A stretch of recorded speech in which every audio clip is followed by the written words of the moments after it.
Welcome to the AI for Career Success podcast by Curt Robbins, where we help you get smarter than your competition. I'm Fred, that friend who devours books and somehow makes even dense topics interesting. And I'm Daphne, the calm, insightful voice of reason, here to synthesize the data and connect the dots for you.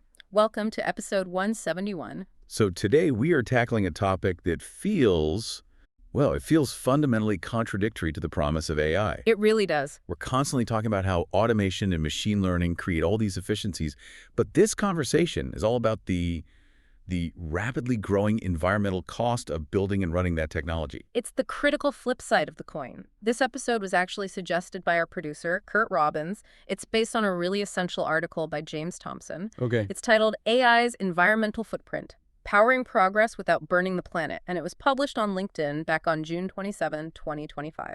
Our mission today is to really understand this great contradiction. I mean, AI promises these huge productivity gains, but the actual process of creating foundational models consumes just vast amounts of energy. And for you, the working professional, the challenge isn't just knowing the tech, it's understanding the hidden costs and, more importantly, knowing how to lead the strategy to manage that footprint. It's a necessary discussion because the scale of consumption is truly staggering. We have this huge accelerating push for AI integration across every single industry, but the laws of thermodynamics, they still apply. Right. Computation requires power. And right now, that power is often very carbon intensive. If every major corporation, every startup is spinning up or fine-tuning these colossal models, that carbon load is just multiplying exponentially. For a business, this translates directly into reputational risk, regulatory risk, and at the end of the day, financial risk. So we need to understand the physics of the problem. What exactly is driving this massive energy expenditure? The source breaks it down into three primary culprits. Right. The first driver is infrastructure, data center energy use. Modern AI models are just greedy. They demand high-performance computing HPC clusters. These are enormous farms of specialized hardware. And a major part of the carbon load comes from the fact that many of these massive facilities rely heavily on electricity from non-renewable sources. Exactly. And this isn't just some technical footnote. It really highlights that your choice of infrastructure vendor is a key professional and operational decision. That makes perfect sense. If your organization is signing a multi-million-dollar contract with a cloud provider whose HPC clusters are powered by coal, well, your cutting-edge AI model is, by definition, carbon-intensive. The second driver is the training cost itself. These foundational models, the ones that power generative AI, they aren't trained overnight. Not at all. They go through these extensive, continuous training cycles.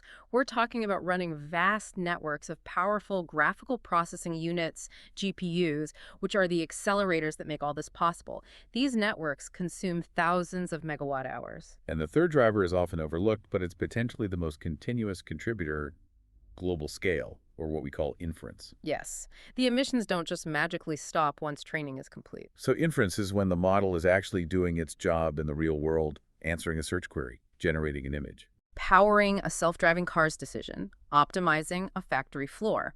As AI is deployed across billions of devices globally, the continuous, instantaneous execution of these models creates this cumulative, significant contribution to ongoing emissions. It's the sheer volume of daily usage multiplied across the entire planet. That's what makes inference such a persistent and massive problem. So this presents a really tough professional dilemma. The more successful AI is, the more it gets used, the greater the infrastructure we need, and the higher the energy demand.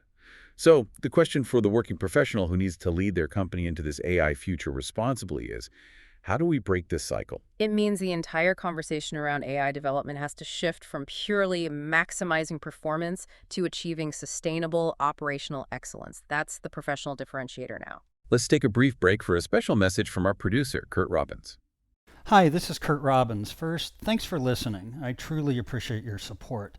I want to let you know that I'm currently accepting new clients. My rates are affordable, and I have more than 25 years of experience working for enterprise companies like Microsoft, Northrop Grumman, Oracle, PNC Bank, FedEx, USAA, and Wells Fargo, among many others. If you want to improve your IT documentation and communications, hire me. I deliver fast, know how to use AI to improve efficiency and accuracy, and love going the extra mile to satisfy my clients. Thank you for subscribing and listening. Back to you, Daphne and Fred. Welcome back to the AI for Career Success podcast. We've established that AI has a staggering and rapidly growing carbon footprint. Now let's pivot to the career strategies identified by James Thomson that move us from, problem recognition to valuable, actionable solutions. Absolutely. What's so fascinating here is that every solution proposed is a strategic area where you, as a professional, can focus to make your organization and yourself more valuable. This is where the advantage lies. Okay, so strategy number one is optimization and pruning. The source reminds us that there's this cultural default in the industry right now. If a problem needs AI, people just grab the biggest, most powerful model available. Right, but that might be like using a cannon to kill a mosquito. Exactly. Professionals have to master the skill of evaluating necessity. Can we use a smaller, purpose-built architecture? Or, if we have a massive model, can we prune it by surgically removing unnecessary connections? I mean, we keep seeing companies bragging about larger and larger parameter counts, implying that bigger is always better. Does pruning actually work without losing critical performance? That's the tension at the heart of the strategy.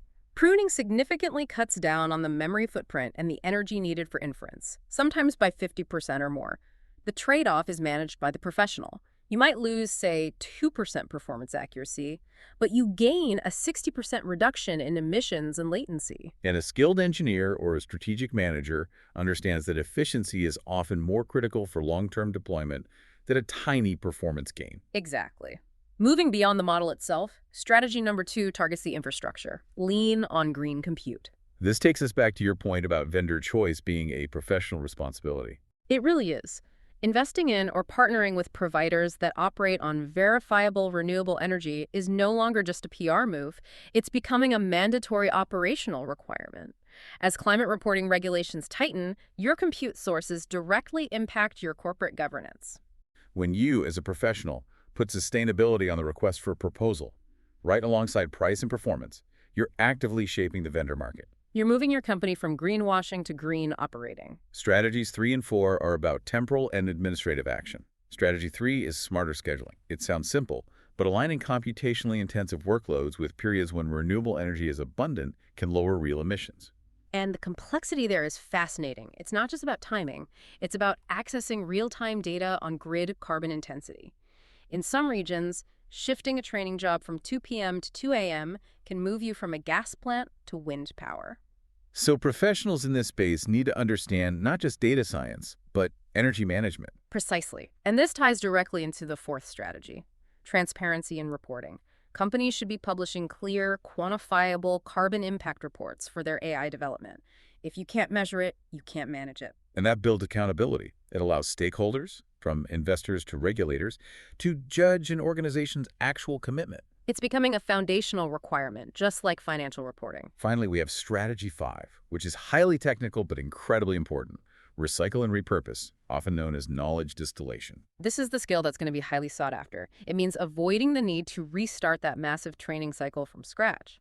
Instead, you reuse robust, existing pre-trained models and then distill their knowledge into smaller, more agile, and vastly more efficient models. So you're training a smaller model to mimic the complex behavior of the large parent model. Exactly. You essentially transfer the intelligence without having to reproduce the enormous computational effort. It drastically reduces the GPU hours, the infrastructure needed, and the overall carbon cost. It drives both performance and sustainability. Which brings us back to the big picture. The article's final thought really summarizes the opportunity here. Sustainability and progress are not mutually exclusive. Absolutely not. The main takeaway for you, the professional, is that AI doesn't have to be the climate villain. But mitigating that requires deliberate, strategic action. Career success in the next decade will belong to the people who master these principles. Knowing the computational cost, mastering the strategies to minimize it, and leading that charge in your organization, that is how you differentiate yourself and demonstrate real leadership. It's about designing the future responsibly. These aren't just technical footnotes, they are core business strategies. Thank you for listening to the AI for Career Success podcast from Curt Robbins, where we help you get smarter than your competition. Remember to like, subscribe, comment, and share. We'll see you next time.